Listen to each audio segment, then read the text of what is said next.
Então, boa tarde a todos e a todas. Iremos retomar a disciplina ou curso sobre a fenomenologia do espírito de Hegel.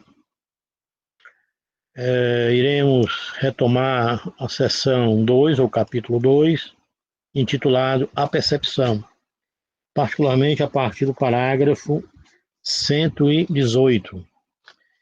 Aqui, como havia dito, inicia-se o segundo momento dessa sessão, né, desse capítulo sobre a consciência percipiente. Então, nós vimos com as exposições anteriores que a consciência percipiente, ou a consciência enquanto percepção, é uma consciência ativa, né? Ela se dirige ao objeto, ela se move em direção ao objeto, mas ela se move sendo condicionada, né, sendo mediada pelos sentidos. Por isso ela tem dificuldade de apreender esse objeto como totalidade. Ela não consegue, né, na medida que ela é mediada pelos sentidos, ter a totalidade enquanto tal, o todo enquanto tal, e o todo das partes, numa relação dialética do universal em si e do universal das partes. Porque quando ela está com um, como ela, o sentido quando vê, não pega, quando pega, não vê, quando degusta, não vê, ou seja, acaba essa consciência percipiente também tem dificuldade, na medida em que ela ainda não há uma abstração, né? Ela é condicionada pelos sentidos, os sentidos acabam se concentrando, ou no ver, ou no pegar, ou no degustar, ou no tato, e aí dificulta a apreensão dessas duas totalidades, desses dois universais. O objeto é universal enquanto tal, e é universal das partes. O universal enquanto tal, ele é o universal que aglutina o universal das partes. E o universal das partes é o universal que dá conteúdo, né, que especifica um dado objeto ou esse universal. Então, o objeto precisa do universal enquanto tal para que as suas partes estejam articuladas no todo. Assim como o universal enquanto tal precisa das partes, precisa das suas determinações para que ele tenha um conteúdo específico, se distinga de outros objetos, né? Mas isso é possível, essa articulação do universal em si, do universal puro e do universal das partes, quando há mais abstração.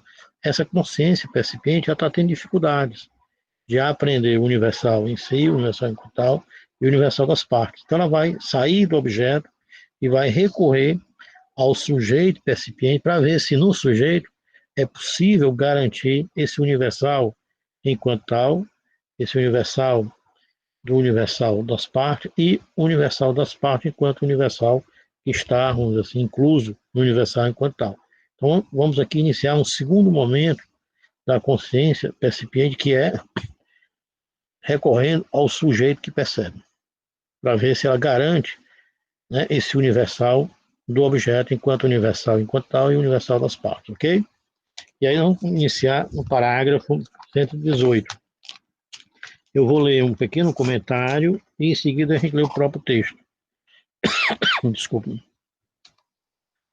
Diz assim, o universal, aqui é o momento do sujeito percipiente. Começa aqui no parágrafo 118. Embora não haja, né? Aí, né, mas aí tem, ó, das Bewusstsein, né, quer dizer, a consciência, ou seja, a consciência nesse momento, a consciência percipiente. É como se tivesse aí uma seção 2, né? Como fosse um segundo momento desse capítulo, embora não apareça, mas se você ler, sem ler com cuidado, percebe-se que o rei sai nesse momento da consciência, querendo aprender o objeto como universal, teve dificuldade, ela vai recorrer agora à própria consciência, enquanto consciência percipiente, ou sujeito percipiente, para ter a verdade do objeto, enquanto todo, enquanto universal. Então, o ciclo percorrido nunca é o mesmo, pois a consciência que o empreende já vem enriquecida com a experiência anterior. Nós vimos que, né, a consciência percipiente já tem uma experiência atrás dela, qual deu o objeto como universal. Constatou-se que, ao fazer experiência sobre o perceber, a percepção, a consciência dissolve o objeto, né, permanecendo em si ou refletindo sobre si mesmo. Nós vimos que ela tem dificuldade de ter o universal, né, puro, universal enquanto tal, e o universal das partes. Se eu tenho um universal puro só, sem as partes, ok, eu vou voltar onde? Para a consciência sensitiva. É o universal abstrato, porque os conteúdos não foram trabalhados, né? Não foram levados em consideração. Quando eu tenho o sal, eu não tenho o branco. Quando eu tenho o sal, eu não tenho o salgado. Quando eu tenho o sal, eu não tenho o asperoso. Mas o sal, sem essas determinações, ele acaba sendo negado. Por isso que ela volta, certo? A consciência dissolve, né, o objeto, permanecendo só nela mesma, certo? Assim como, quando tem as partes, eu tenho o branco, eu não tenho o sal, porque o sal não é só o branco. Eu tenho o salgado não é só o branco. Eu tenho o asperoso não é só o sal, certo? Ou seja, ficou claro para ela, para essa consciência percebente, que seu perceber, que sua percepção, não é uma apreensão pura e simples do objeto do verdadeiro, mas uma apreensão sua, né? Já que ela, ao captar, ao apreender um objeto, opera uma reflexão sobre ela, sobre si, e com isto, altera o seu objeto.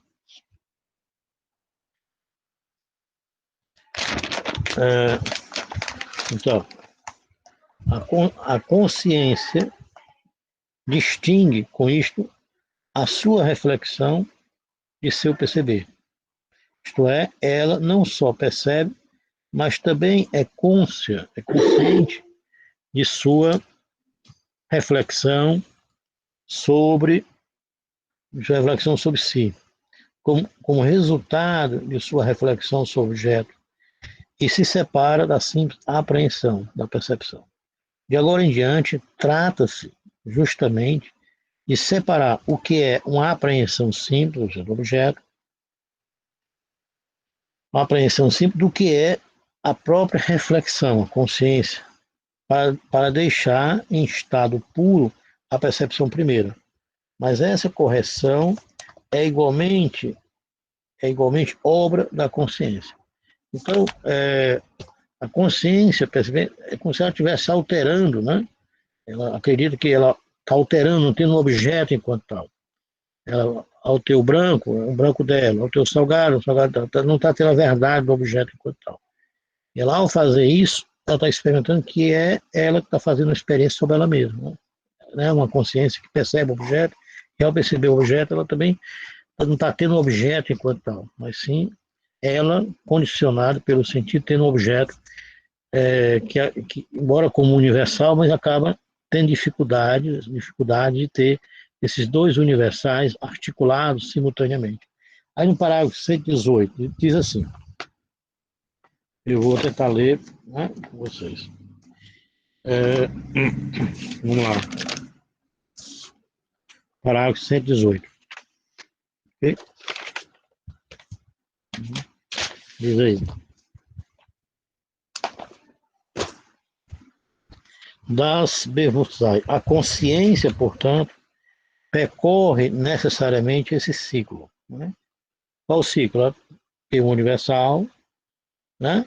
O objeto universal, o sal, a cadeira. Já vimos isso lá na consciência sensível. Eu digo, o copo, não estou dizendo nada, é um universal. Né? Aí a consciência percebe parte desse universal. Mas o que é esse universal? Não é só um vazio. Universal vazio, é um universal com conteúdo.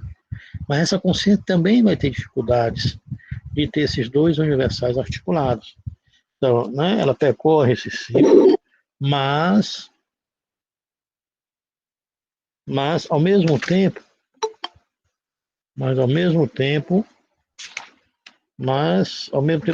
não é do mesmo modo que na primeira vez, né? Porque ela tem aqui o conteúdo também do objeto. Ela fez justamente sobre o perceber a experiência de que o resultado é a dissolução ou a reflexão sobre si mesmo. Ela acaba, né, assim, voltando ao objeto como um universal vazio. Se eu tenho só o universal puro sem as partes, é um universal vazio. E se eu só tenho as partes sem o universal que agregue, também eu perco o objeto. E aí também está fazendo uma reflexão, ao refletir sobre o objeto, né, ao perceber o objeto, ao conhecer o objeto, ela está conhecendo a si mesma. Ao refletir sobre o objeto, ela está fazendo experiência sobre si mesma. Qual a experiência? Dessa dificuldade que ela tem e ter o objeto como universal puro, universal enquanto tal, e universal das partes, né? Que é ao mesmo tempo, né? Sendo assim, ficou determinado para a consciência como é que seu objeto está constituído, como, né, dois universais. Claro que não existem esses dois universais, não vão aqui a nível da exposição. O objeto é um só, um todo, né? Mas a consciência sensível vai ter dificuldade de ter o todo, o sal, com as suas determinações. Ela acaba tendo um universal vazio. A consciência percebida também do mesmo jeito, ela tem dificuldade. Ela tem o objeto como universal, como todo universal, mas como ela é condicionada também pelo sentido, ela tem dificuldades de ter esses dois universais simultaneamente articulados, né? Então, assim ficou determinado para a consciência como é o seu objeto, como o seu objeto está constituído, isto é, seu objeto não consiste em ser um puro aprender simples, né? Mas em ser, é o aprender dela. Ela não tem um objeto como tal. Ela tem um aprender dela que é o quê? É o aprender do objeto mediado pelo sentido. E aí tem dificuldades, né? Sentidos acaba vendo detalhes. Eu vejo uma coisa, eu vejo outra. Quando eu estou tocando, minha sensibilidade está concentrada no tocar. Quando eu estou saboreando, minha sensibilidade está concentrada no saborear, no degustar, né? Quando eu estou olhando, minha sensibilidade está concentrada no olhar. E acaba perdendo a totalidade do objeto enquanto todo, enquanto universal, e a totalidade das determinações desse objeto. Mas seu aprender ao mesmo tempo, refletido em si a partir do objeto. Certo? Quer dizer, sendo assim, ficou determinado para essa consciência percipiente como é o seu objeto, como o seu objeto está constituído, como esse universal, dois universais, isto é, seu objeto, né, enquanto objeto percebido, não consiste em ser um puro aprender, mas é um modo específico, né? Mas em ser seu, ou seja, na consciência percipiente, ao mesmo tempo refletido em si a partir do objeto verdadeiro. Esse retorno da consciência em a si, voltando na frente, se insere imediatamente num puro aprender e altera o verdadeiro objeto. Ok? Aí vamos para uma observação aí, né? Depois desse parágrafo 118.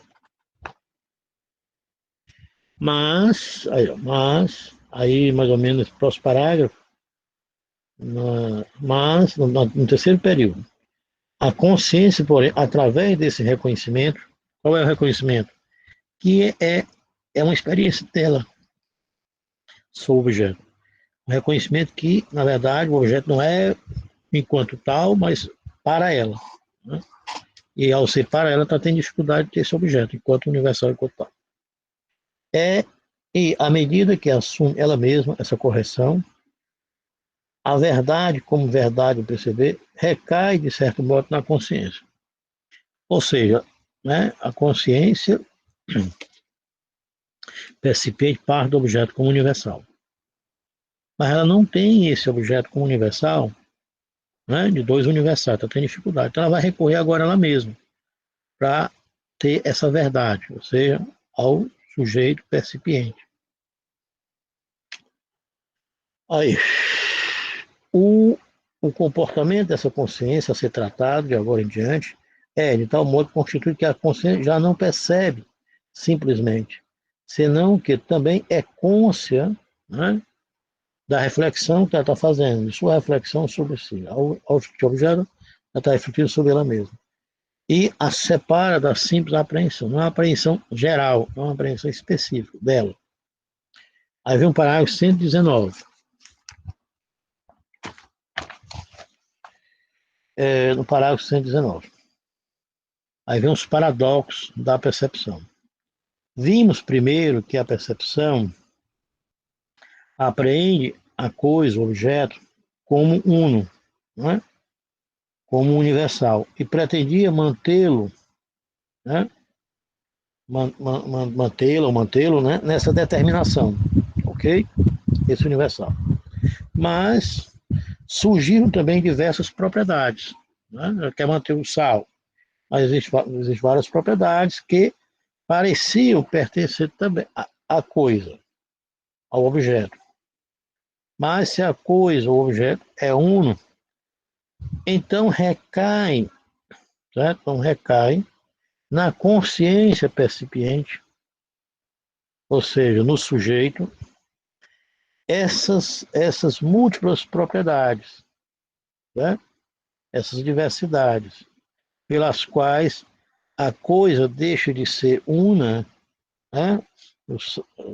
Ser una e passa a ser um todo, vamos dizer assim, de parte. O sal é, por exemplo, é branco para os olhos, salgado para o nosso paladar, asperoso para o nosso tato, etc.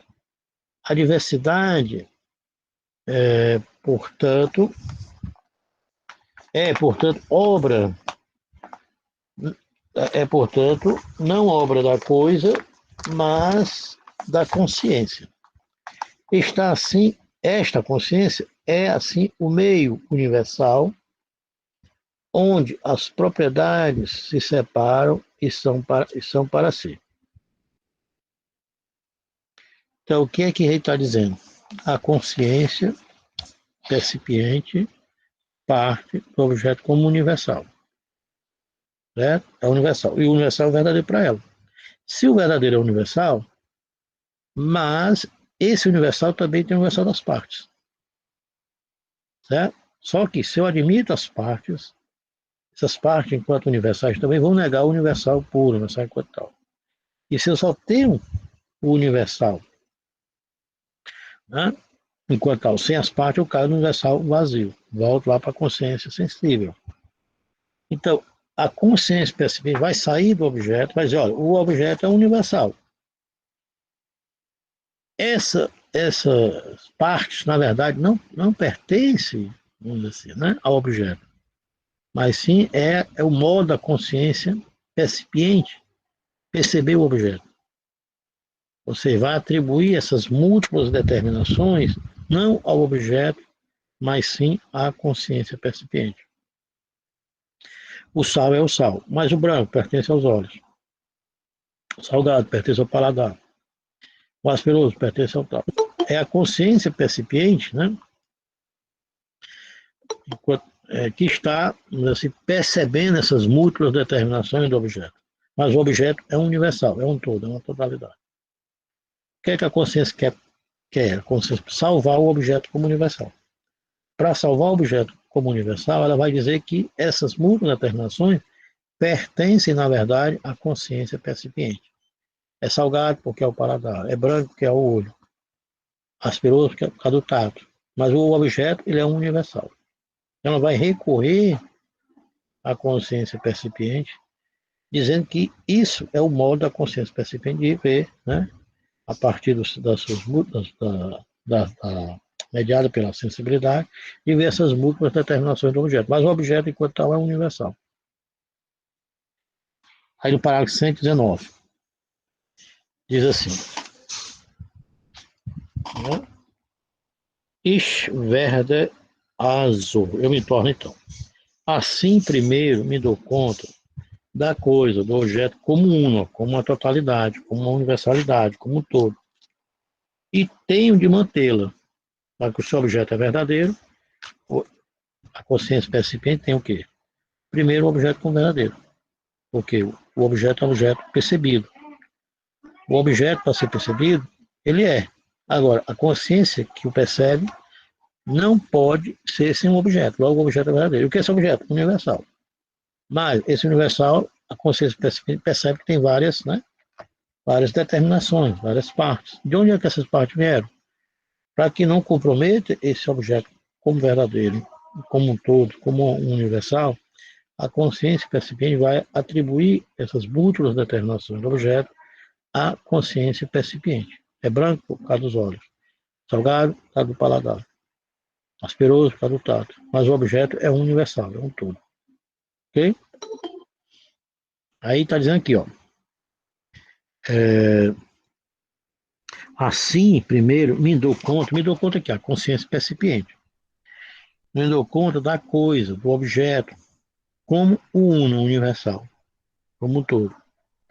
e tem o de mantê-la, manter a coisa, o objeto, nessa determinação verdadeira, como universal, como um todo, como um, o sal, a cadeira, a mesa, né? Se algo lhe ocorrer de contraditório, qual é o contraditório? Que há um outro universal, universal das partes, né? E cada parte, como ele também é universal. Se há algo contraditório, se o objeto é o verdadeiro, como universal, no movimento perceber se há algo contraditório, né, nesse momento aqui, isso deve ser reconhecido como uma reflexão, como um modo dela, dessa consciência. Quer dizer, na verdade, essas partes que está fazendo isso é a consciência percipiente, que ela está sendo mediada pelo sentido. É branco, quando é branco não é salgado, quando é salgado não é branco, é asperoso, quando é asperoso não é salgado. Isso é um modo dela que está fragmentando o objeto. Né? Agora, surgem na percepção também diversas propriedades. E ela vai dizer que essas propriedades pertencem ao modo da consciência percipiente. Propriedades essas que parecem ser da coisa. Não, mas se a coisa é una, não é múltipla, se a coisa é universal, né, em si, enquanto tal, e estamos conscientes de que recai em nós, ou seja, na consciência, né, nesse momento, percipiente, essa multiplicidade, essa diversidade, essas múltiplas determinações do objeto, pela qual a coisa deixa de ser una. Então, para que a coisa não deixe de ser una, para que o objeto não deixe de ser uno, para que o objeto não deixe de ser universal, é necessário, então a consciência específica vai recorrer a ela, dizer que isso, essas múltiplas determinações, na verdade, pertencem à consciência percipiente, mas o objeto, ele é uno, ele é universal. Ok? Tá certo? Vamos lá. Aí, próximo, aí para um parágrafo depois do 119. Certo? É, diz assim, ó, de fato, né, de fato, essa coisa é branca para os olhos, para os nossos olhos. O que é que a consciência percipiente está querendo? Salvar o objeto como universal. Ela está tendo dificuldades. Ela sabe que o objeto é universal, ok. E o objeto é o verdadeiro. Mas, como salvar esse universal? Dizendo que essas determinações pertencem a, ao modo específico de uma consciência, que é a consciência percipiente mediada pelo sentido. Certo? É o branco dela, é o taco dela, é o asperoso dela. Né? Então, de fato, a coisa é branca, não porque é branca, mas é branca porque pertence aos olhos também branco. Será? O branco não pertence à coisa, pertence a nós? O salgado pertence a nós, vamos para nós, ou pertence à coisa? E se nós alterarmos nossos olhos com algum medicamento, ou alterarmos, né, nosso degustar, as propriedades inerentes às coisas modificariam? Né? Você vai ver aqui um problema, entendeu? A consciência percebente está o quê? Querendo salvar o objeto como universal, como único. Então ela vai jogar essas múltiplas determinações do objeto à consciência. Aí a gente pode problematizar. Será que não existe o branco enquanto tal na coisa? Será que não existe o salgado enquanto tal no sal, na coisa? Será que não existe o asperoso enquanto tal na coisa, no sal? Ou é isso que a consciência está querendo? Jogar essas múltiplas determinações, né? Como modo específico dessa consciência. É branco porque é branco para os olhos. É salgado porque é salgado para o degustar dessa consciência. É asperoso porque é um asperoso enquanto tato, né, dessa consciência percipiente. Eu pergunto, será? Vamos daqui a pouco aprofundar isso. Ou seja, nesse nível é um problema se nós temos objeto negado pelos sentidos. Porque os sentidos podem ser alterados. E porque outra pessoa também pode sentir diferente, como nós vimos lá nos sofistas, né? E aí o objeto teria uma objetividade, que é tudo no campo o quê? Subjetivo, né? como se o objeto também não tivesse determinações próprias. É como se essas determinações pertencessem ao sujeito. E se o sujeito aqui é um sujeito percipiente, um sujeito condicionado pelo sentido, significa o quê? Que isso é singular. Cada um viria, sentiria, né, de forma talvez distinta. Pode ser que haja semelhanças entre um e outros indivíduos, mas a sensibilidade ela é singular, ela é específica. A percepção também. Né? Eu vejo, se eu estou condicionado pelo sentido, cada um tem um sentido diferente. Não existe o sentido, não existe a sensibilidade. Um pode sentir frio, outro pode não sentir frio.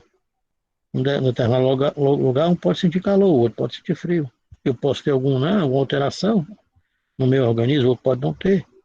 Se eu tiver uma alteração no meu paladar, eu não vou ter o mesmo gosto que o outro. Se eu tiver uma alteração nos meus olhos, eu não vou ver o mesmo objeto da mesma cor que o outro. Né? Se eu tiver uma alteração no meu tato, eu não vou também ter o tato igual ao outro. Isso é um problema. E aí?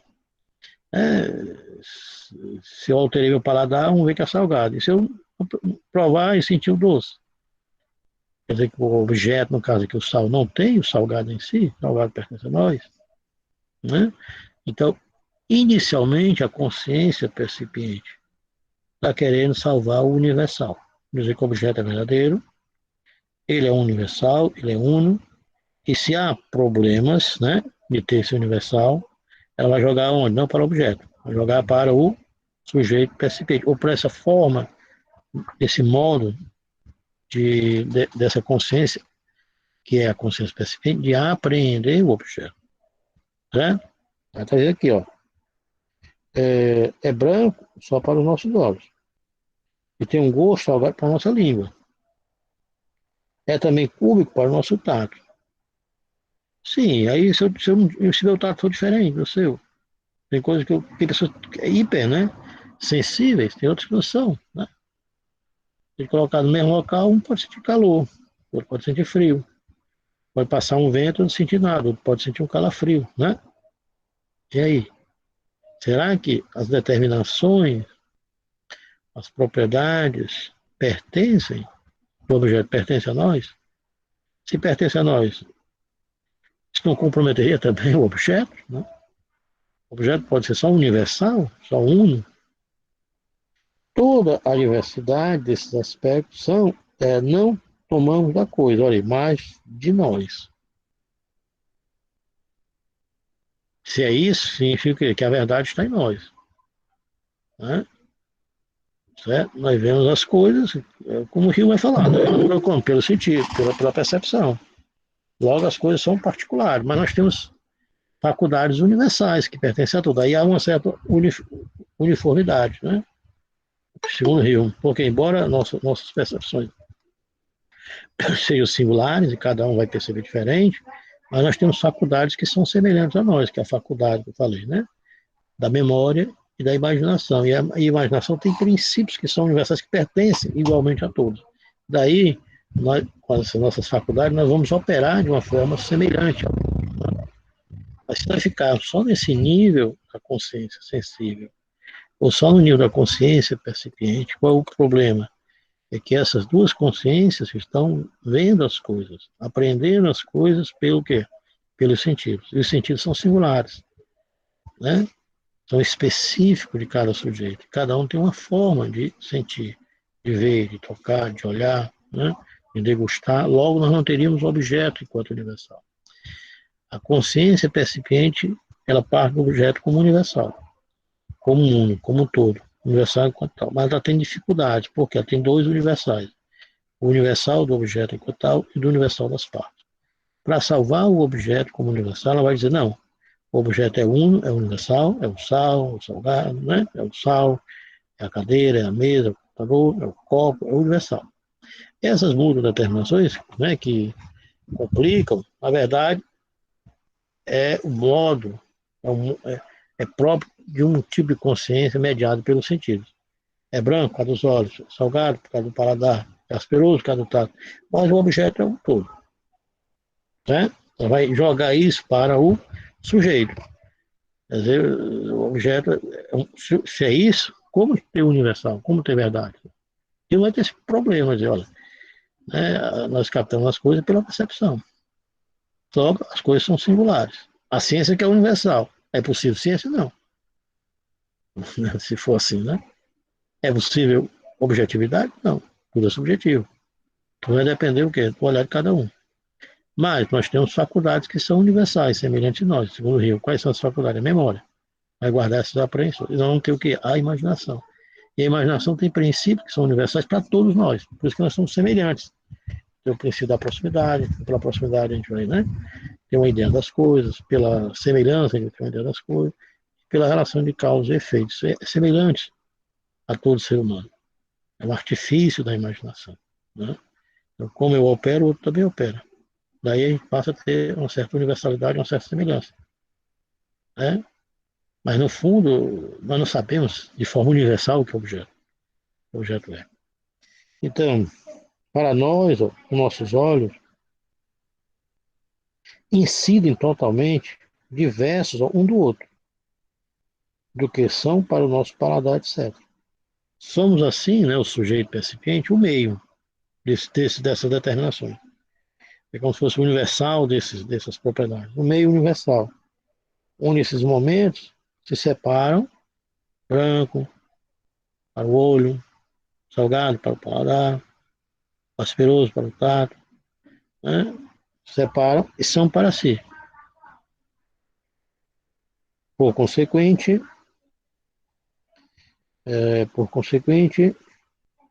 mantemos a igualdade consigo mesmo e a verdade da coisa.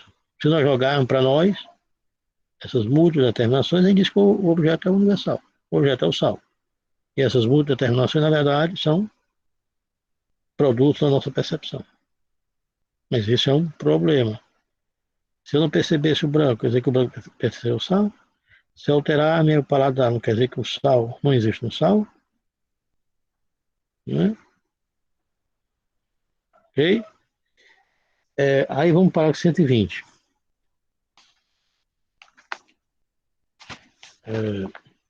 Reparando melhor, a consciência percipiente, ou a consciência percebe que as propriedades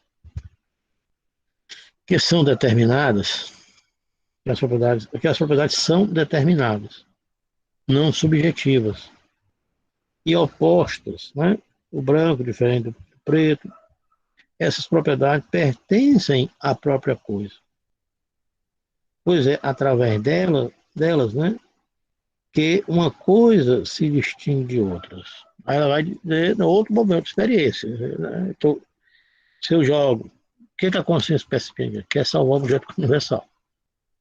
Ela vai dizer que essas propriedades pertencem ao sujeito. Mas se pertence ao sujeito, há um problema. Qual é o problema? Que cada um tem uma percepção diferente. Né? E que se o salgado pertence ao meu paladar, eu posso alterar meu paladar. Mas se eu alterar meu paladar, não quer dizer que o salgado não vai deixar de ser salgado no sal. Né?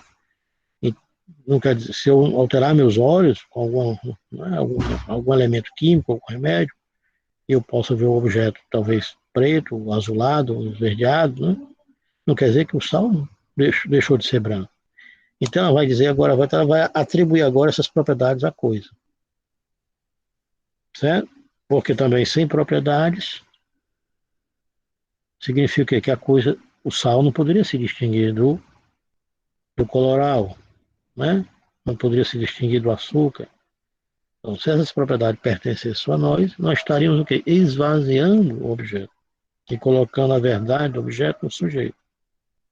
Então, a consciência vai agora jogar novamente para a coisa. Na verdade, a coisa, o objeto, é um também. Ela é o sal, mas é também branca, é também salgada, é também cúbica. Ela é só um também, ou seja, um meio universal no qual as propriedades subsistem fora uma das outras, sem suprimirem. Se a coisa, o objeto, é um também, ou seja, uma multiplicidade de propriedades, onde se localiza a unidade? Aí ela vai jogar agora para o sujeito. O sujeito, na verdade, aqui tem a unidade. E as propriedades pertencem à coisa. Será? Entendeu? A consciência percebida está querendo salvar o objeto. Vai dizer, olha, a coisa é una, é universal. Logo, as propriedades pertencem ao sujeito. Mas se as propriedades pertencem ao sujeito, eu não vou ter o sal. Né? Estou esvaziando o sal. Aí ela vai dizer, não, então as propriedades pertencem à coisa. E aqui a coisa é como se fosse uma coleção de partes. E esse todo, não, isso aí é um produto da consciência percipiente. Né? Aqui é a cadeira é o braço, é o assento. Esse todo é um artifício da consciência percipiente. Será? Né? Nós que damos o universal, é nós que damos a unidade, ou há uma unidade na coisa? Há o uno na coisa, o uno do múltiplo. Estão entendendo? Nós estamos aqui problematizando essa consciência. Quem é que está fazendo? Jogando dificuldades para essa consciência.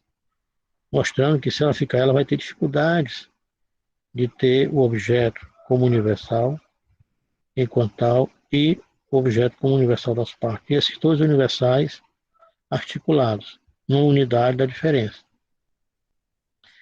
Como essa consciência ainda não tem abstração, ela vai dizer, primeiro, o objeto é universal. E essas partes não pertencem a ela, para salvar esse universal. Pertence a quem? Ao sujeito. Logo, então, a coisa é universal. Coisa enquanto tal. Mas se eu faço isso, dizer que as propriedades pertencem ao sujeito percipiente, a coisa não tem propriedade, a coisa sem propriedade não vai se distinguir de outras, né? Um objeto sem propriedade não vai se distinguir de outros. Vão ficar objetos vazios, certo? Não vai ter especificidade. Então eu volto novamente, eu jogo as propriedades para as coisas. O que é a coisa? Um também. Sal é branco, sal é salgado, sal é asperoso, sal é cúbico, sal é salgado. E esse sal, isso aí é um produto da consciência. Mas é possível a gente ter um objeto com uma coleção de partes sem o seu universal? Né? Sem ter um objeto com coleção de partes sem o seu universal, que agregue essas partes talvez se dispersariam. Né? Ou seja, haveria uma decomposição do objeto e, portanto, nós não teríamos objeto. Aí, né, a coisa, o objeto, por subsistir de muitas propriedades diversas e independentes. A coisa é uma pluralidade, uma multiplicidade. No caso aqui, o sal é branca, né? É também cúbica, é também salgada, etc. Mas, enquanto é branca, não é cúbica. E enquanto é cúbica, não é branca. Enquanto é branca, não é salgada, etc. Assim, a unidade da coisa, consigo mesmo, aparece como um momento negativo oposto que exclui de si a diferença, a diversidade. Né? Voltando novamente, eu digo que a coisa é um também, ou seja, é muito uma totalidade de partes, né? São as partes, mas cada parte, se não tem uma totalidade, também é como se fosse universal. E aí cada um nega o outro, porque faltam-lhe, né? Um todo que a abarque. E esse todo que a abarca, se pertence ao sujeito, também vai negar cada todo das partes. Mas enquanto é branca não é cúbica, e enquanto é cúbica não é também branca, não é salgada, etc. Assim, a unidade da coisa consigo mesmo aparece como um momento negativo, oposto, que exclui de si a diferença, a diversidade. Por isso, por isso, desculpe, por isso caberá à consciência a incumbência de assumir a unidade, na qual serão postas e reunificadas as propriedades da coisa. A consciência unifica em sua reflexão a multiplicidade das propriedades no seu uno, no suposto uno da coisa. Assim se expressa Hegel no parágrafo 120. Marco 120, né? Diz aí.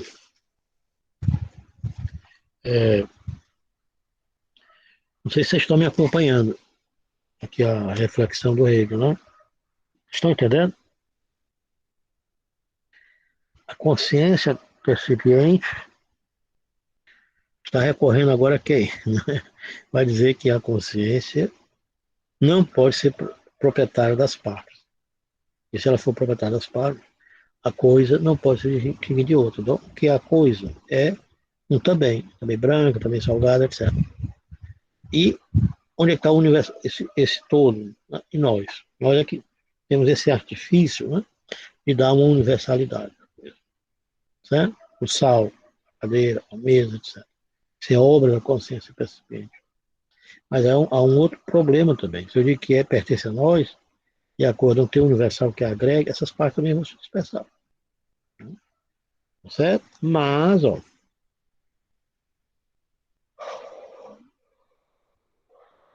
Perdoe, pessoal. Desculpe. Perdoe. Mas esses diversos aspectos da 120, ó, que a consciência assume, né, as partes, são determinados. Né? Se considerado cada um para si, no meio universal, como no meio universal se encontram. O branco só é oposição ao preto. A coisa é una justamente porque se as opõe às outras. Não, mas não exclui de si as outras porque seja uno.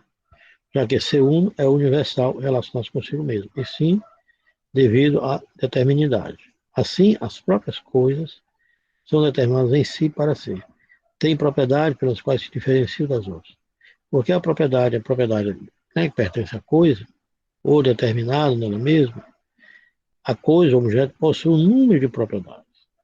O efeito, primeiro, a coisa é verdadeira, que é em si mesma.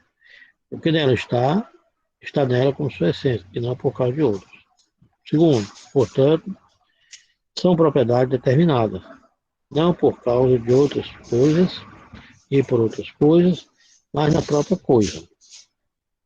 Quer dizer, o branco que está lá, o salgado, determina o branco que está lá, é qualquer branco. O sal, né, determina o salgado que está lá, né, que estiver escrito salgado. O sal tem o asperoso, mas o sal determina que é um tipo de asperoso que está lá no sal. Porém, não só, porém, só são nela, na coisa, propriedade determinada, enquanto são numerosas e diferentes entre si. Terceiro, estão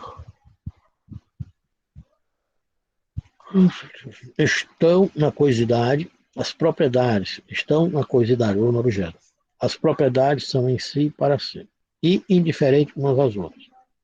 Portanto, na verdade, é a própria coisa que é branca, que é também cômica, que é também, né, tem um sabor, etc. Ou seja, a coisa, o objeto, ela é uma coleção de coisas, de determinações, né? Ela é uma totalidade de determinações, vamos dizer assim. Né? Então, a coisa é o também, é o meio universal no qual as propriedades existem, subsistem, fora uma da outra, sem se tocarem e sem se suprassumirem. Tomada assim, a coisa é o quê? Tomada como verdadeiro, percebida. Ok? Então, o que, é que a consciência percipiente está fazendo? Dizendo que, primeiro, há um problema de como ter simultaneamente, como ter dialeticamente dois diferentes, mas não separados. São diferentes. O universal, como uno, universal enquanto tal, o universal puro e o universal das partes. Ela está tendo uma dificuldade porque ela é mediada pelo sentido. O sentido vai fragmentá-la, né? Vai prender a um aspecto dessa consciência. E tem o universal das partes. Aí, segundo momento, se ela está tendo dificuldade, ela vai dizer, não, o objeto é verdadeiro, ele é universal. Ponto. Essas partes pertencem a quem? A consciência percipiente. O branco é branco que pertence ao olho. O tato é tato que pertence ao asperoso que pertence ao tato. Mas se assim é, a gente vai ter um universal vazio. O objeto para ser o sal, o objeto para ser a cadeira. Preciso que essas determinações pertençam a ela. A cadeira pertence, né, ao sal, para que o sal, né, ao ter essas propriedades, possa se distinguir de outro objeto. Então, ela volta e vai dizer, não. Então, a consciência é como se fosse o quê? Também é branca, tá, tá, tá. E esse universal é produto da consciência percipiente. Certo? É isso aqui. Aí no parágrafo 121. No parágrafo 121, ok? Rei vai acrescentar. Parágrafo 121. Parágrafo 121. Bei diesen Wahrnehmen. A verdade desse perceber. Qual é a verdade desse perceber? É a dificuldade que ela tem. Né? Que ela não consegue, nesse nível, ter os dois universais no só. Né? Uma unidade na diferença. Na verdade, o que é o objeto? O objeto é uno. E o uno não é múltiplo. O objeto, na verdade, o que? É múltiplo. E o múltiplo não é uno. Tá certo. Mas o objeto não é só uno, como Platão dissera. Não é absolutamente uno. O objeto não é absolutamente múltiplo. O múltiplo não é uno. Mas o múltiplo não é absolutamente múltiplo. O uno não é múltiplo. Mas o uno não é absolutamente múltiplo. Qual é a verdade? É que o objeto é o quê? É o uno do múltiplo. E o múltiplo do uno. São diferentes? São, mas não são separados.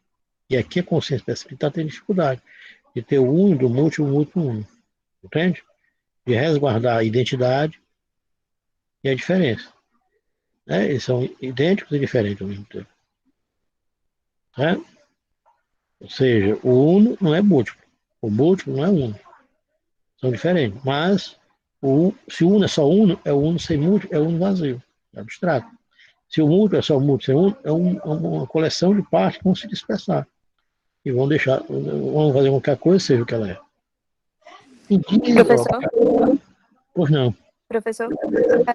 Esse que o senhor deu agora, é porque eu tinha pergunta já, mas acabei esquecendo de fazer. Esse exemplo que o senhor deu agora, do uno e do múltiplo, pode fazer referência àquilo que o senhor tinha falado, por exemplo, do corpo e do nariz? Você tem razão. A gente pode fazer alusões a diversos objetos, a diversas coisas, né? Aos seres humanos, aos animais, aos vegetais, né? Todo mundo, todas as coisas são assim. Tá? Eu falei, a Bruna não é o Eduardo, a Bruna não é o Amsterdã, não é a Nadege, não é o Luciano, né? A Bruna tem a Bruna como um todo. Mas para que você se distinga, a Nadege, o Luciano, há determinações próprias na Bruna, né? O nariz próprio dela, o rosto próprio dela, o cabelo dela, o jeito dela ser, né? Tá certo? Então você é um todo com esse todo das partes. Se eu tiro essas partes, a Bruna deixa de ser Bruna, né? Tá certo? Mas é dentro da Bruna que passa a ter um tipo de nariz, um tipo de cabelo, um tipo, né, de olho, tá certo? Assim também são as coisas. O que as coisas são? É unimúltiplo, é unidade e diversidade. É um todo enquanto tal, um todo puro, e um todo também de partes. São iguais? Não, são diferentes. O olho não é o Eduardo. O nariz não é o Eduardo. A boca não é o Eduardo. Ou seja, né, Eduardo, para mim você é só a boca, não. Você é só o olho. Né? Eu gosto dos seus olhos. Você é só a sua não. Né? Quer dizer, o olho é olho, comum como olho. Né? Tem a independência, tem diferença. O olho não é o nariz, o olho não é a boca. Mas ele só é também desse todo. E ele só pode se diferenciar o olho do nariz e da boca desse todo. Se eu tiro, eu perco, né? Vamos dizer assim, a qualidade desse olho. Se eu ponho ele numa bandeja, é um objeto de arte, né? Tá certo? É outra coisa, não é um órgão vivo, de um organismo vivo, né? Que faz parte de um ser constituído como pessoa. Entende, Bruno? Certo? O que é que o rei está dizendo? A consciência percebida está tendo dificuldades de ter o uno e o múltiplo enquanto diferentes, mas inseparáveis. O uno é uno, o múltiplo é múltiplo. O uno é múltiplo, não. O múltiplo é uno, não. Mas o uno não pode ser seu múltiplo, não seja um vazio. O universal puro é o universal puro, não é o universal das partes. Mas o universal puro sem o universal das partes é vazio. Agora, O múltiplo é múltiplo? Ele é igual a 1? Não. Mas o múltiplo sem o uno vai se dispersar. Se dispersa, não temos objeto. Né? O universal das partes é o universal das partes, não é, o Eduardo. Mas, se não tiver o Eduardo, essa universalidade das partes vai se distinguir. Se botar vários narizes juntos, vários olhos juntos, sem uma unidade, né? Mas não tem como saber se é um ou outro. Tá certo? E aí, nós vamos aqui para o parágrafo 121. Ó, by diesen wahrnehmen, né? Nesse perceber. Agora, nesse perceber, nessa percepção, a consciência, ao mesmo tempo, se dá conta de que também ocorre no perceber, né, o momento oposto ao também. Né? Certo? O momento oposto ao também. Quer dizer, também ocorre, né? Ela está atribuindo um perceber essa multiplicidade. Então, o perceber é o ver, né? Enquanto eu vejo, enquanto eu saboreio o salgado, né? É branco porque enquanto eu vejo. É salgado enquanto eu saboreio. É asperoso enquanto eu toco. Mas esse momento é a unidade da coisa consigo mesmo, que exclui de si a diferença. Então, se eu digo lá, né, agora, que a coisa é também branca, então eu vou jogar o quê? A unidade para o sujeito. Né? Ó, esse momento, a consciência, agora é a unidade da coisa, consigo mesmo, que exclui a diferença. Por isso, é essa unidade que a consciência deve assumir. Já que o objeto é branco, é também salgado, etc. Então, onde está a unidade? Na consciência. Por isso, é essa unidade que a consciência deve assumir, pois a própria coisa é essa coleção de partes, assim, né? Mas a coisa é o subsistir das partes, de muitas propriedades, diversas e independentes. Diz-se, portanto, da coisa. A coisa é branca, e é também cúbica, e é também saborosa, né? É também salgada, asperosa, etc. Mas se é branca, quando é branca, não é cúbica. Aí tem um problema novamente. Né? Cada um é cada um. Né? O olho não é o nariz, o olho não é a boca. Então, ele vai precisar desse universal, certo? Para que essas partes possam coexistirem, né? Resguardando as suas diferenças, mas dentro de uma unidade. Daí diz, portanto, a coisa é branca e também cúbica. Também tem sabor. Mas enquanto é branca, não é cúbica. Enquanto é cúbica, também não é branca. Não tem sabor, etc. Colocar-se em uma só dessas propriedades incube a consciência somente. Vai ser a consciência que vai, né, dar um todo a esse objeto. Que não deve, portanto, fazer que na coisa coincidam com um. Com esse fim, a consciência introduz o enquanto. Enquanto é branca, dá ideia de simultaneidade, né? Enquanto é branca, é salgada, enquanto é salgada, é asperosa, etc. Mediante o qual as mantém separadas uma das outras e mantém a coisa como está bem. Com toda a razão, o ser uno é assumido agora pela consciência. E dessa forma, que se chama de propriedade, né, vem a ser representado que, como uma matéria, né, uma determinação específica. A coisa é levada dessa maneira o quê? A um verdadeiro também, enquanto se torna uma coleção de propriedades, né, de partículas, de matérias, etc. No parágrafo 122. Vamos adiante, né? Muito bem. Parágrafo 122. Né? 122 agora? Que é, né? Parágrafo 122. Então, a consciência dos dois momentos. Quais são os dois momentos? O momento do uno, do universal enquanto tal, e o momento o quê? Das partes. Comparando os dois momentos, ou seja, o que a consciência antes assumia, né? Nós estamos na consciência. Nós começamos o quê? A consciência, o objeto é uno. E jogou o quê? A multiplicidade, a diversidade, né? As partículas para onde? Para a consciência. É branco, por causa dos olhos. É salgado, por causa do paladar. É asperoso, por causa do tato. Mas, aí, problematizando, se é isso, a coisa, o objeto não tem propriedades, ela é vazia. Aí a consciência vai agora assumir, né, que a coisa, na verdade, tem propriedade, não pertence a ela, e que pertence a ela a unidade. Certo? O problema é, se, aí volta lá, se o objeto é só propriedades, sem o universal que agrega, essas propriedades se dispersam. E aí nós não temos objeto. Então, comparando os dois momentos, ou seja, o que a consciência antes assumia, que era a multiplicidade, e o que assume agora, que é a unidade, a consciência percipiente vê que faz alternadamente, né? Ora na coisa, ora nela mesma, tanto a experiência do uno, sem o múltiplo, tanto a experiência da unidade, sem diversidade, né? A experiência, quer dizer, quanto a experiência do também, da pluralidade, dissolvido em várias matérias independentes. A coisa você está percebendo que ela está fazendo experiência, né? Jogando para ela que ela é una, se eu digo que o objeto é também salgado, também asperoso, que o objeto é múltiplo. Como também ela fez experiência que ela é, foi atribuído a ela que ela fosse o múltiplo. Né? Ela fez experiência tanto ela quanto o múltiplo, tanto ela quanto una. Constata assim que não é somente ela, consciência que percebe, mas também a coisa que se apresenta de forma dupla, né? Não só ela, mas quanto também. A diversidade é o uno, o retorno a si. Possuindo assim nela mesmo duas verdades opostas. Quando ela é una, não é múltipla. Quando é múltipla, não é una. Então, o que é que a consciência percipente está tendo um problema? Qual é? Essa dialética do uno e do múltiplo.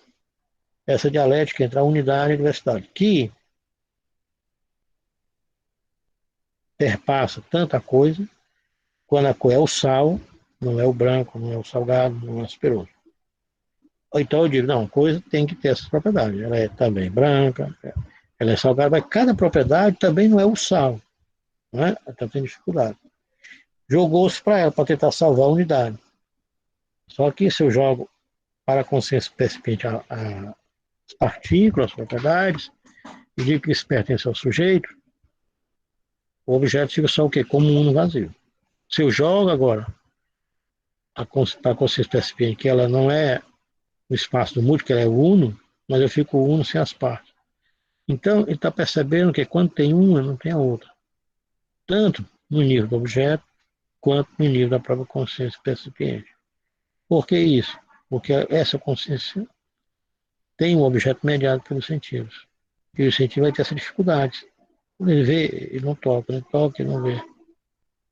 Vai ter dificuldade de trabalhar essas duas mediações que só podem ser trabalhadas no campo da abstração, pelo pensamento. Portanto, a consciência vai ter que dar saltos para que ela possa ter o objeto como muito múltiplo, muito único. Nós vamos aí para o parágrafo 122, tá certo? Nós estamos chegando a uma síntese, não sei se vocês estão percebendo, né? Ok? Consciência percipiente, né? Tem um objeto como universal. Pronto. Só que a consciência percipiente está tendo dificuldades. Porque irão aparecer dois universais, o universal do uno e o universal do múltiplo. Tá certo? Né? Quando ela tem o sal, ela não tem o branco. Quando tem o sal, ela não tem o asperoso. Quando tem o sal, ela não tem, né, o salgado. Ela tem o todo. Quando ela tem as partes, ela não tem o sal enquanto tal. Se ela só vê uma parte, ela não vê o sal. Ela vai jogar isso para a consciência. Mas que esse problema de um não entra para a consciência. Então, com a consciência diz que o objeto é o sal, ela vai trazer para ela as partes, que as partes pertencem a ela. É branco que eu vejo, é salgado porque eu tenho um paladar. Mas o objeto é um todo. Mas esse todo sem as partes também é vazio. Então eu volto e jogo agora, em vez da pluralidade, da diversidade estar na consciência, jogar agora a consciência como consciência que faz a unidade. O objeto é múltiplo e essa unidade é feita por nós. Então o que é que ele está dizendo aqui? Aqui há uma experiência da falta de quê? De unidade, né? Da falta de dialética, do uno e do múltiplo. da unidade e diversidade, do uno puro, do universal puro e do universal das partes. Tá? Aí no parágrafo 122, ó. 122. Sehen wir zurück. Vejamos de volta, né? Rever aqui, rever. Né? Sehen zurück. Sehen wir zurück. Reexaminando o que a consciência antes assumia. O que ela assumia? Lá no começo, no segundo momento, a pluralidade. Né? Ela vai dizer, é branco que está nos meus olhos. É salgado está no meu paladar. E o que ela assume agora? O que ela vai assumir agora? Antes ela tinha assumido a diversidade. Ela assume agora que a unidade é ela. Porque se eu digo que antes que a pluralidade, a diversidade está na consciência, dizer que o objeto era só o uno, só o universal, puro, eu estava o quê? Esvaziando esse universal. Aí, para salvar a diversidade, eu jogo a diversidade para a coisa e trago a consciência agora não mais para a diversidade, mas para a unidade. Né? Só que se a consciência é a unidade, o objeto não tem unidade, o objeto também vai se dispersar. Ó, e o que é agora, o que assume agora, que é a unidade. O que atribuía antes a coisa, né? E o que agora lhe atribui a coisa. Não já atribui a coisa o quê? A unidade. Agora vai atribuir a coisa a diversidade. E aí vai inverter também para ela. Ressalta que a consciência faz, ó, alternadamente. Hora de si, hora da coisa, tanto do uno puro, sem o múltiplo, sem a pluralidade. Como também dissolve, né? Dissolvido em partículas, em partes, dependentes. Branco, salgado, asperoso. A consciência acha que não é apenas seu tornar o verdadeiro, que nele possui a diversidade do aprender e do retornar a si. Mas antes é o próprio verdadeiro, a coisa, que se apresenta nessa dupla maneira de ser. Né? Quer dizer, porque assim, porque essa consciência está tendo, né, dificuldades, é o modo de operar a consciência percipiente. Aí, continua o parágrafo 122, vem um outro parágrafo, né? Parágrafo 122, Zen Retsurup.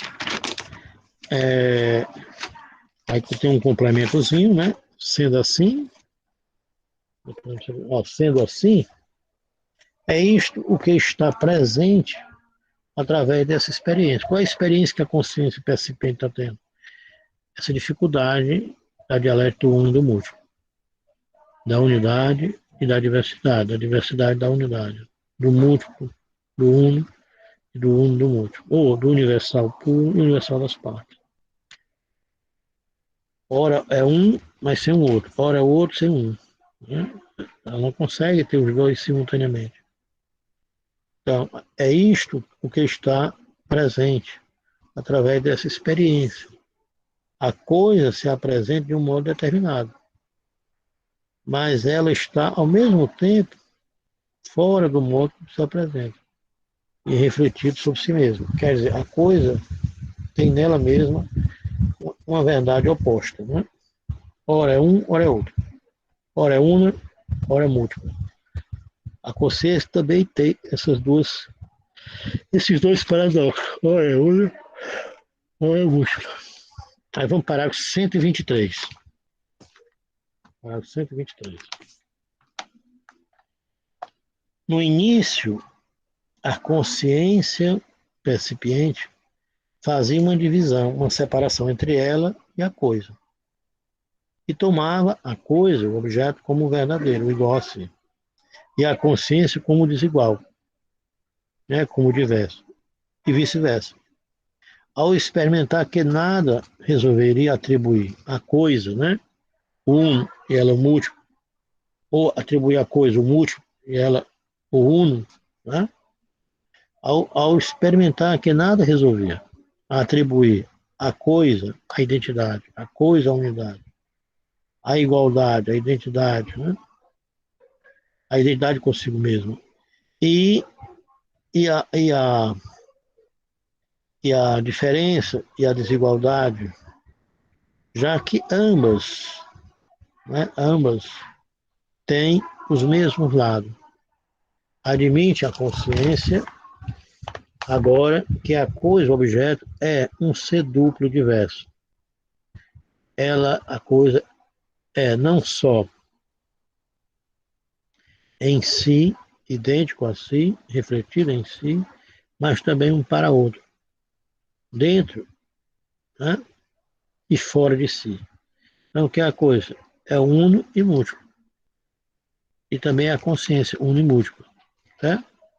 Ela é una, um ser para si, o idêntico. E a coisa, o ser para outro, é o múltiplo, o diverso. Ok?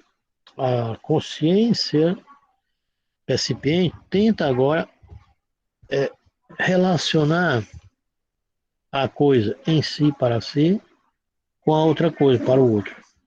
Essa questão será tratada por Hegel no capítulo seguinte, sobre a força, que trata da relação recíproca entre as coisas. O que é o objeto, na verdade, é força. É como se o objeto tivesse duas forças, dois universais. O universal que segura, uma força que segura as partes. E há uma outra força, que é a força das partes, que faz com que essa unidade esteja em movimento, mas sem perder a diversidade. O que é o objeto? É um conjunto de força, né? Uma força que segura, certo? E outra força das partes que vai pondo esse objeto para fora. Ele vai se expondo, mas se expor novamente segurando. Ou melhor dizendo, é uma força enquanto una e uma força do múltiplo, onde há atração e repulsão. O uno nega, repele, para ser uno, mas ao mesmo tempo ele atrai, ele tem diferença. O múltiplo é mútuo, repele o uno, mas ao mesmo tempo atrai o uno. O objeto é Kraft, né? Kraft. Parecido com Leibniz. Né? Leibniz vai dizer o quê? Porque são as coisas, mônadas. Que as mônadas, né, é um espelho do cosmos. Cada coisa é um espelho do cosmos. Né? Cada coisa é um indivíduo, é uma substância. E há dentro do objeto o que? Força, Kraft. E por isso que o objeto tem força, ele vem para fora, ele está se manifestando, aparecendo, deixando de ser sendo. E o objeto é como se tivessem duas forças. Uma força que segura e uma força de parte que puxa para fora, novamente a força segura. Né? O que é força? É algo que está deixando de ser constantemente. É assim é um objeto. Por isso que Deus não pode ser uma força. Força é algo que morre, deixa de ser constantemente. Eu tenho certeza, Deus fica com muita raiva quando você diz, ó, Deus é uma força. Né? É uma ofensa a Deus. Força é uma coisa fraca, é uma coisa que está morrendo constantemente. Né? Se Deus for físico, ele entender de física, ele vai ficar muito só se ele não for, né? Um sófos. Mas se Deus for um espécie de sófos, e entender de física, e você dizer que Deus é uma força, você se prepare. Você não vai entrar lá no céu, não. Porque você é algo que está morrendo, deixando de ser constantemente. Então, o que é objeto? Aqui está tendo dificuldade, quando tem um, não tem o outro. O que é objeto, na verdade, é um e outro simultaneamente. Por que é assim? Porque a força segura. O objeto é força. A força, o objeto segura, né, como um todo, e é como se houvesse uma outra força das partes, né, que faz com que esse objeto, que seja uma força, esteja mudando na permanência. Esteja aparecendo, morrendo, mas sendo. Né? Certo? Então, a coisa é como viver em si para si igual a si mesmo. Mas essa unidade da coisa consigo mesmo, una, se defronta com outra verdade, a saber que ela é também para um outro, dentro e fora. O ser outro não lhe pertence, mas que se defronta com ela, perturbando a sua unidade. Parágrafo 123. Ok? É isso? Nós vamos dar as perguntas aí. Parágrafo 123. Ó. Assim, a consciência saiu também desse segundo momento do perceber. Qual é o segundo momento do perceber? Atribuir ao sujeito. Né? Ora, o sujeito tem partes, mas tem parte a coisa, não tem parte a vazia. Ora, é o sujeito que dá unidade, mas se a coisa não tem unidade, também as partes vão se dispensar. Então, assim a consciência saiu também desse segundo momento do perceber, que era tomar a coisa como verdadeira, como una, igual a si mesmo, e ao contrário, tomar a si, né, como o diferente, ou seja, como responsável pelo diferente, pelo desigual, pela pluralidade das determinações, né, como o que retorna a si para fora da igualdade. O objeto agora é para ela, para essa consciência percipiente, o quê? O movimento todo, o mundo do múltiplo. E ela vai dar salto, né? Aqui é a questão da salto. É o movimento todo antecedido, né? Objeto e consciência. A coisa é una sobre si, refletida é para si. Mas também é para um outro, interno e fora. Né? A coisa, ela é o quê? Ela é una, mas é uno para as múltiplas determinações dela. É o sal, mas é o sal para o branco, é o sal para o salgado, é o sal para o asperoso, né? Ou seja, ela atrai essas partes, para que essas partes diferenciem esse objeto, essa coisa do sal do floral, do açúcar, né? Então ela atrai, mas ao mesmo tempo ela vai negar, é o sal, não é o branco, é o sal, não é o salgado. Há uma relação de atração e repulsão interna, mas também externamente. Cada um de nós, eu sou vocês. E se eu fosse você, eu seria eu. Mas, para eu ser eu tenho que assumir vocês, para que eu possa ter vocês, e ao ter vocês como diferente, eu olho e percebo que eu não sou vocês, sou eu. Sem a diferença, eu seria uma identidade vazia. Né? Então, eu tenho uma relação de repulsão, inicialmente, não sou vocês, mas ao mesmo tempo eu tenho uma relação de atração. Eu tenho que admitir vocês, porque admitindo vocês, eu percebo que eu sou um diferente. Né? Então, eu sou um idêntico diferente. Tem uma relação de atração e repulsão. Parágrafo 126. O objeto agora é para ela um movimento todo, antes dividido entre objeto e consciência. A coisa é una sobre si refletido. É para si, mas é também para um outro. Na verdade, é um outro para si, como é para um outro. Né? Aí, parágrafo 123, nessa observação aí, parágrafo 123.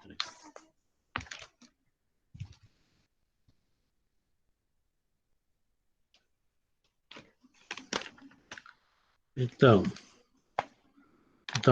adiante acrescenta Hegel, né? Aí depois do parágrafo 123. A coisa, o objeto, portanto, para si, é um para si, né? Universal, é para si o sal, é para si a cadeira, e é também para o outro, para o salgado, para o cúbico. Eu sou um para si, é do A. Logo, eu tenho uma repulsão em relação a vocês. Mas eu também sou para vocês. Né? O A, portanto, é um para si. Mas ao mesmo tempo ele tem o quê? Uma relação de negação, de repulsão. O A não é B. O A não é C. O A não é D. É A. É um para si. Mas ao mesmo tempo ele também é um para outro. Tem que admitir o E, tem que admitir o C, né? Tem que admitir o D, o E, porque admitindo essas letras, o A vai se diferenciar e ser A. Né? Tem uma relação de atração e repulsão, de afirmação e negação. Né? Se a gente for só idêntico, negasse todo mundo, a gente não teria um diferente para ser o idêntico. Nós somos um idêntico e também um diferente. Nós somos um outro do outro. Então, ó, né? Ó, a coisa é um para si, né? O sal, a cadeira, mas é também para um outro. É para o branco, para o salgado, para o asperoso. é um ser diverso, duplicado, unimúltiplo, unidade, diversidade, o universal puro e o universal das partes. Mas é também uno, né? Ele é múltiplo e também uno. Mas o ser uno contradiz essa sua diversidade. A consciência deveria assim dizer que a coisa, enquanto é una para si, ela é múltipla para a outra. Entretanto, o ser uno também compete à coisa como a consciência já o experimentou. A coisa é essencialmente refletida sobre si, una. Portanto, recai igualmente na coisa o também, ou a diversidade diferente, assim como o ser uno. Mas já que os dois diferem, não incidem na mesma coisa, e sim coisas diversas.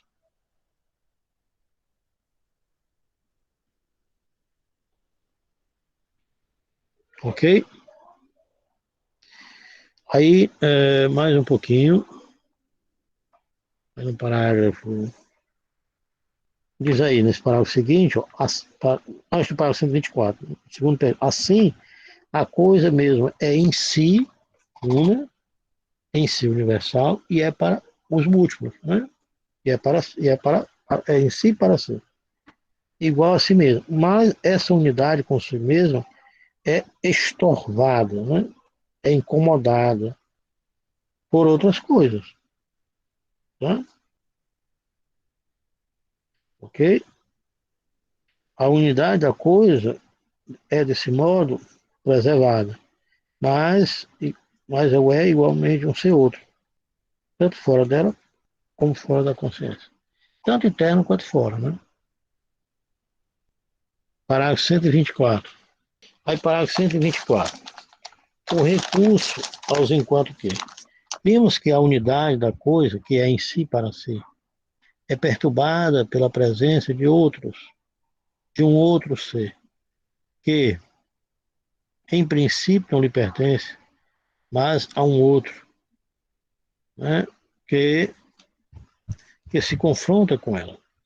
A coisa é unidade em si para si, que é perturbada, defrontada por uma outra coisa, certo? Por uma outra coisa, outras propriedades. Então, A igual A é diferente de B. B igual a B, B é diferente de A. A coisa é una em si, para si, mas é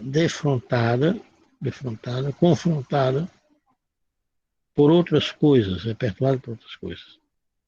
Mas em cada coisa singular e isolada surge, por sua vez, o mesmo problema.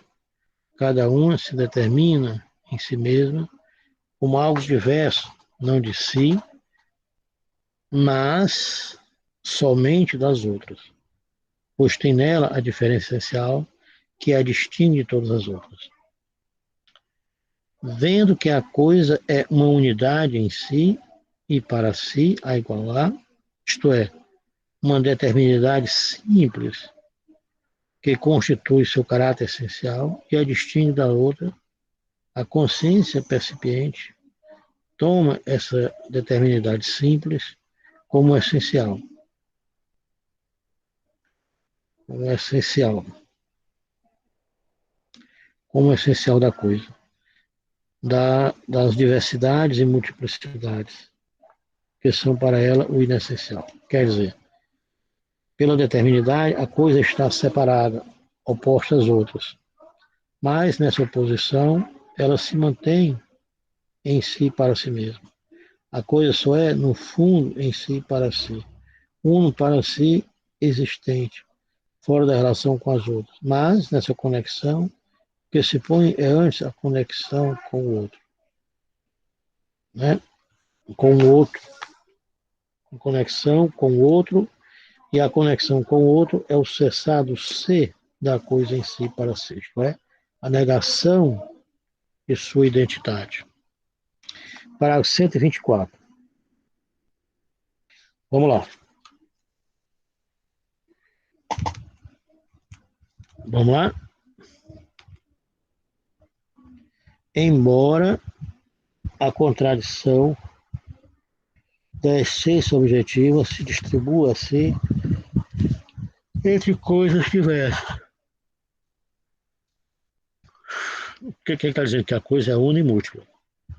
E una e múltiplo são diferentes, mas ao mesmo tempo são inseparáveis. Que a coisa é um para si, mas é um para outro, para os múltiplos. Isso não só interno, mas externamente. Ela é para si e ela nega os outros, né? Mas ao mesmo tempo ela é um para si porque ela também atrai os outros, ela é um para outros, certo? Quer dizer que isso acontece tanto interno quanto externo. Também no campo da consciência. A consciência é para si, na medida que ela não é para outro, nega. Mas é só tendo, reconhecendo as outras, que ela pode ser o que ela é, pela diferença. Então,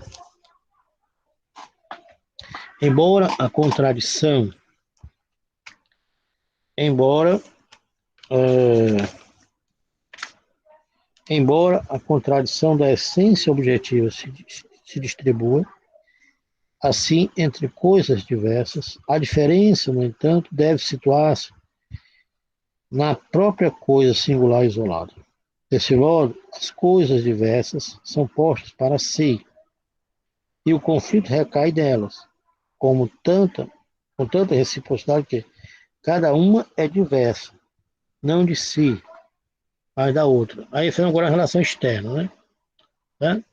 Para que a coisa seja, ela também tem que ser um para si e para outra. Ela vai afirmar ela e vai negar, mas ao mesmo tempo ela vai também afirmar ela e afirmar outra para que ela possa ser um para si. Ora, com isso, cada coisa se determina como sendo ela mesma algo diferente. Ela é só algo diferente porque se ela tiver uma relação para si, negando as outras, por um lado. Por outro lado, ela é um para si que ela também tem que afirmar as outras, né? Porque ao afirmar as outras, ela passa a ser um diferente das outras.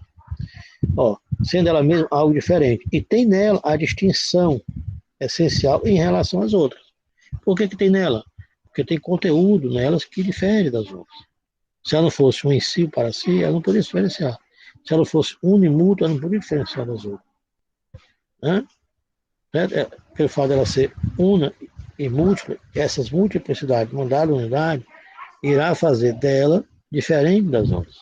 E em relação às outras, ela o que? Nega, o que é ela, mas ao mesmo tempo ela tem que atrair, tem que aceitar, tem que afirmar as outras como diferente, através do qual ela passa a ser idêntico a ela.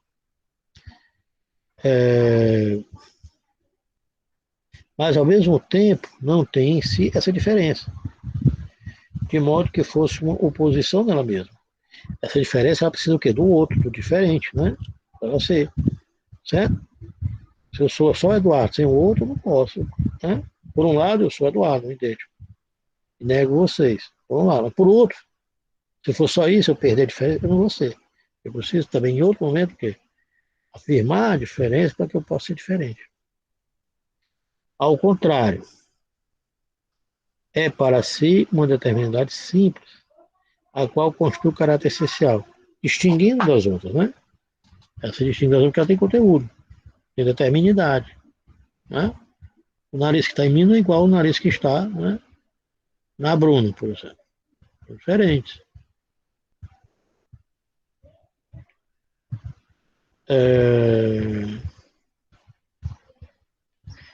Então, de fato, já que a diversidade está na coisa, por isso que ela se distingue da outra. Sem dúvida, está nela necessariamente como diferença efetiva de constituição múltipla, multiforme.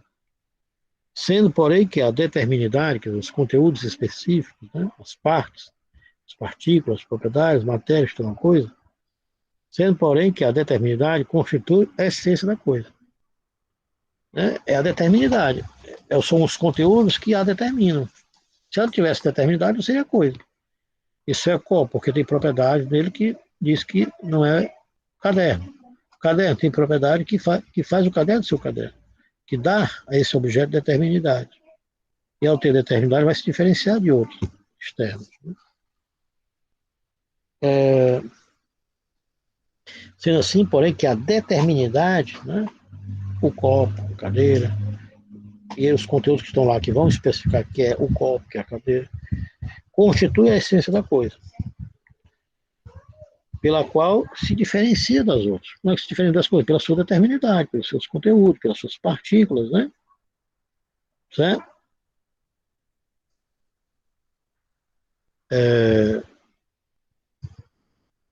E é para si, não é um para si, o sal. Essa constituição diversa e múltipla é o essencial. Aí outra aqui não, se ela é para si, ela acaba, né, tendo a multiplicidade das coisas é essencial. Aí nesse parágrafo que está lendo, no final, último, aliás, a múltipla variedade está também na coisa, necessariamente, de modo que não é possível ficar separado dela. Aliás, mas as múltiplas, aí voltando de novo, as múltiplas determinações estão também na coisa, necessariamente. De modo que essas pluralidades não podem ficar separadas. Né? E é contudo, contudo, né, lhe é inessencial. Ou seja, né, eu tenho que tomar Dorflex, dor de cabeça. Foi que eu leio o rei, fico dor de cabeça. Então, a consciência percipiente está tendo dificuldades, né? Se ela diz que a coisa é una, a una passa a ser essencial. E o múltiplo passa a ser inessencial. Se a coisa traz o múltiplo passa a ser essencial e o uno passa a ser inessencial. Aqui é a dialética entre o essencial e o inessencial. É a dialética do uno e do múltiplo. É a dialética da unidade e da diversidade. Do universal enquanto universal das partes. Né? E aí a consciência percipiente está tendo o quê? Quando tem um essencial, tem o outro inessencial. Quando tem o outro como essencial, tem o outro inessencial. Na verdade, que ambos são essenciais. Né? Ela em si, ela para si e ela como para outro. O sal é em si sal, para si, mas o sal é sal porque é sal para o salgado, é o uno para o branco, para o asperoso. Então, não é só essencial o sal, não é só essencial o uno, como também não é só essencial o múltiplo, que faz com que o sal se distinga dos outros. São essenciais ambos, a unidade e a pluralidade. O uno e o múltiplo, ambos são essenciais. Certo? Continuando, vamos já parar, certo? Mais um parágrafo e a gente descansa. Agora o parágrafo. Qual o parágrafo agora? 124, né? 125. 25? 125? É isso ou não? Yep. 125. Vamos ler o 125. E aí nós vamos parar, ou talvez ler só mais um parágrafo, certo? Ok? Não ficou muito longo. 125. Parágrafo 125. Ó. Agora, essa determinidade, essa pluralidade que constitui o caráter essencial da coisa e que diferencia ela das demais. Portanto, essa pluralidade não pode ser inessencial. E a diferença das demais se determina-se por ela, né?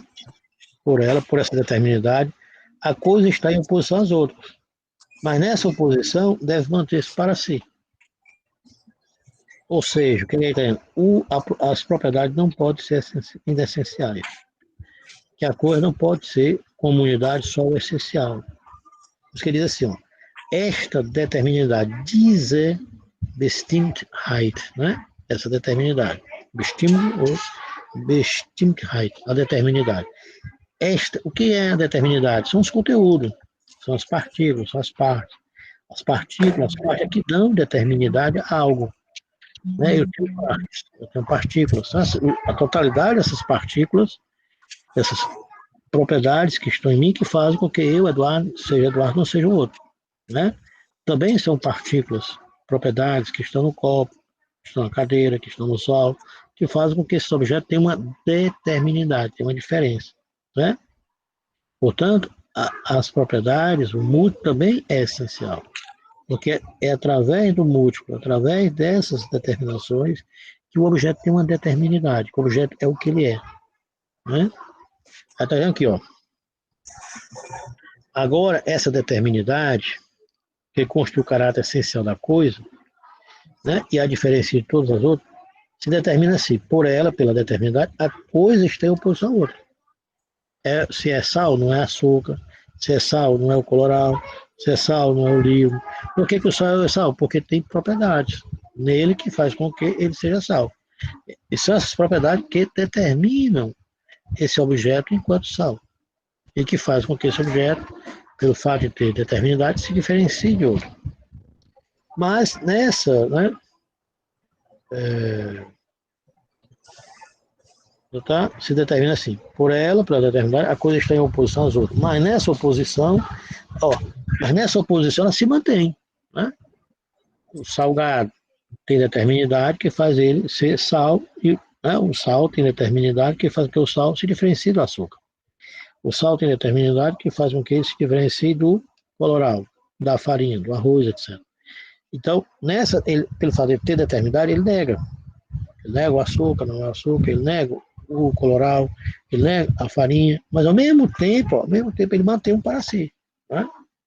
Certo? Para si. E ao mesmo tempo, ele vai também tendo uma relação não só de repulsão, mas também de atração com os diferentes. Porém, somente é a coisa ou une para si enquanto não está na relação com outros.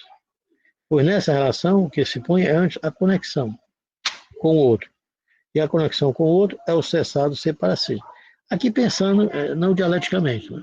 Na verdade, ela é um para si e para outro. Ela é um para outro e para si. Aí o parágrafo 126.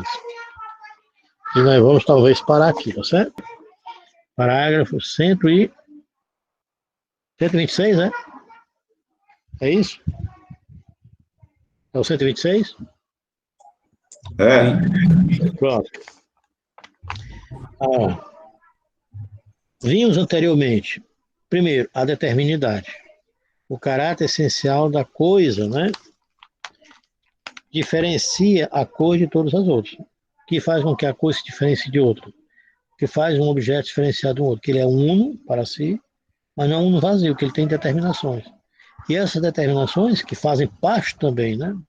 Desse uno, ou esse múltiplo que fazem parte desse uno, são esses múltiplos que fazem com que esse uno tenha uma especificidade, tenha uma determinidade.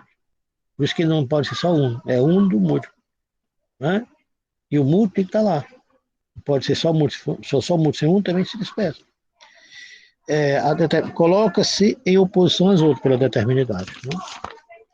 Mas a coisa é em si e para si determinada. Né?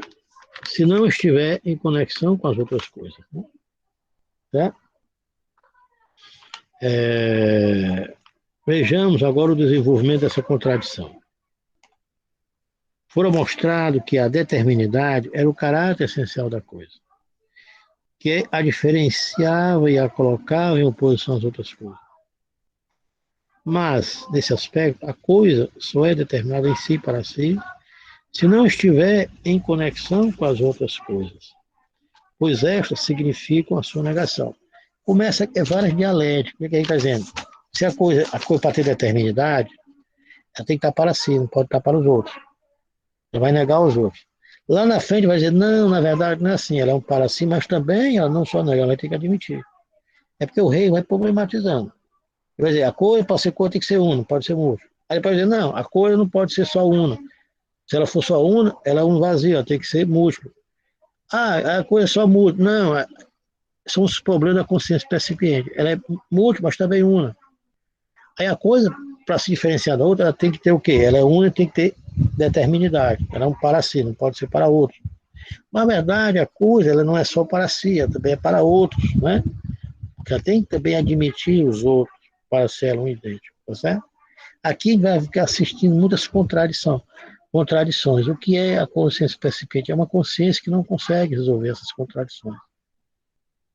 Certo?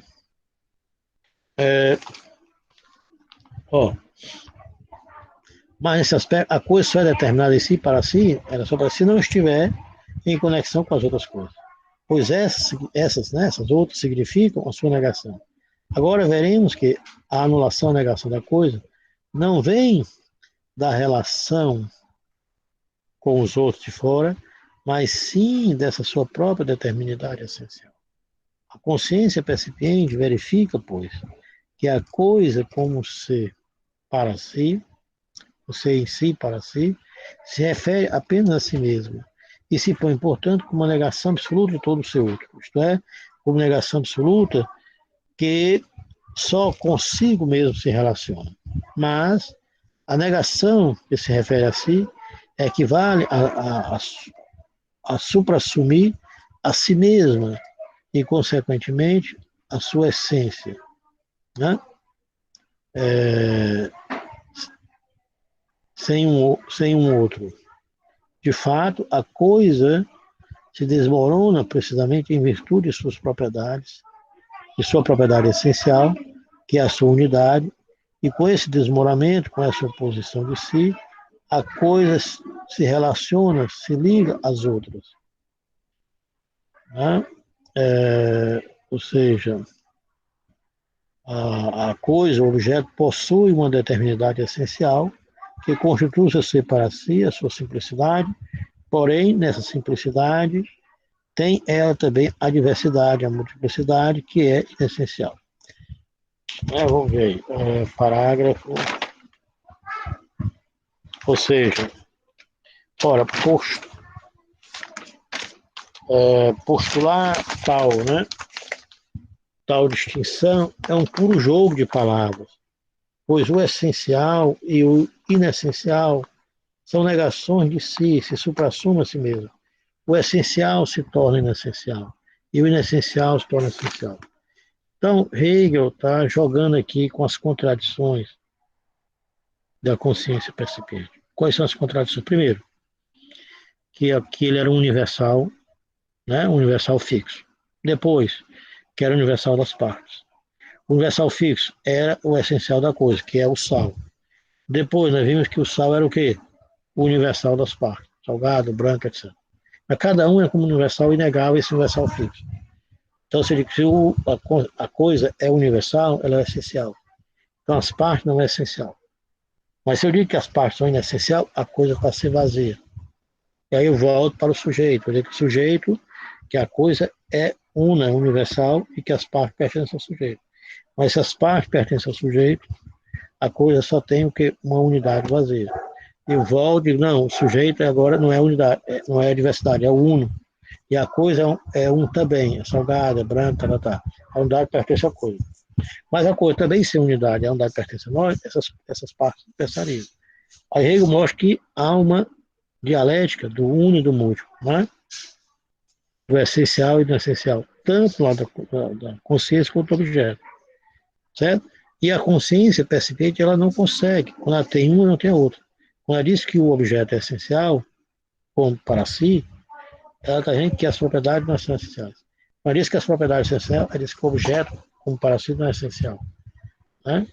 Quando ela diz que o objeto é um para si, negando os outros, é essencial para si. Mas se nega os outros, também não pode ser. Ao contrário, para afirmar os outros, ela já é essencial, vai negar a si. Então, a consciência percipiente, ela está o quê? Amarrada, né? Nessa confusão. O que é essencial e o inessencial, na verdade, não se separam. Né? Ou seja, tanto o uno quanto o múltiplo são essenciais. E são diferentes. Certo? Só que essa consciência não consegue ter ambos os momentos, ter o universal puro e o universal das partes. Ter o uno e o múltiplo como diferentes e idênticos ao mesmo tempo. Certo? Diz aí no parágrafo 126, né? Ó, de Notwendigkeit, né? Necessidade. Notwendigkeit. A necessidade da experiência para a consciência de que a coisa desmorona justamente através da determinidade, que constitui sua essência. Quer dizer, a coisa, pelo fato de ter conteúdo, tem determinidade que a diferencia das outras. Né? E se eu sei para si. pode ser tomada brevemente conforme seu conceito simples. A coisa é posta como para si, como negação de todo ser outro. Portanto, como negação, só consigo mesmo se relaciona. Mas a negação que se relaciona só consigo mesmo, supra-assume, porque não tem a parte, não tem a diferença, né? De dentro e fora, supra-assume a si mesmo. Ou seja, ter sua essência em um outro. Aí aqui, no 127, né? Eu não sei se eu li o 125, li. Já li? Certo. Ó, aí diz aí, no parágrafo 127, ó, de fato, o objeto deve possuir uma propriedade essencial que constitui o seu ser para si simples. Porém, nessa simplicidade, deve também ter nele a diversidade, que sem dúvida é necessária, mas não deve constituir a determinidade essencial, se diz que o objeto é essencial único. Contudo, essa é uma distinção que só reside nas palavras, né, da consciência percipiente. O inessencial, que ao mesmo tempo deve ser necessariamente suprimido a si mesmo, ou seja, aquilo que acima chamou negação de si. Aí vai falar em 128, né? Etc, etc. Não sei se vocês querem que eu leia mais, ou se dá para internar aqui, e vocês fazem, ou tentem ler os parágrafos que ficaram faltando. Na próxima aula, a gente vai começar o entendimento, certo? E aí vocês podem até também tentar ler em casa, né? Fazer uma pré-leitura, tentar já olhar o dicionário, fazer uma reflexão, vai tratar da consciência que tem um objeto não pelo sentido, mas pelo conceito, né? Ela vai entender, o que é entender? Elaborar um conceito do objeto. E pelo conceito vai tentar o que? O uno e o múltiplo, a unidade e a diversidade. E aqui que fala uma categoria do mundo investido, muito importante, né? Nesse capítulo sobre entendimento, onde Hegel também vai criticar as leis da ciência. Que as leis da ciência, elas não são dialéticas. E elas não vão admitir dialética, né? É uma lei necessária, sem contradição. Para Hegel, a lei não pode ser sem contradição. E a ciência que é uma lei que não tem contradição. Porque a contradição não é ciência. E a filosofia hegeliana, pelo contrário, vai dizer que a lei, mas é o necessário, mas do contingente. É uma lei contraditória, tem contradição dentro dela. Não sei se alguém tem alguma colocação. Na próxima aula a gente não vai mais tocar a percepção, vamos entrar no próximo capítulo, que é uma consciência que entende, que concebe conceitos e quer entender as coisas por conceito, ou seja, por algo mais abstrato. Não é mais um universal condicionado, é um universal incondicionado, ou seja, um universal abstrato, dado pela razão, pelo entendimento, um tipo de razão chamado entendimento, tá certo? Quer dizer, para fugir dessa contradição entre essencial e inessencial, entre o uno, ora múltiplo, múltiplo ser uno ser múltiplo, a consciência vai o quê? Elaborar um universal que não é mais sensível, é um universal não mais condicionado, é incondicionado, ou seja, um universal concebido. Né? Por isso que é uma consciência que entende, que elabora conceitos. Né? Vai elaborar o objeto como universal não mais condicionado. Como não é condicionado, é possível ter o essencial e o inessencial, o uno e o múltiplo, a unidade e a diversidade, o uno do múltiplo, o múltiplo do uno, ok?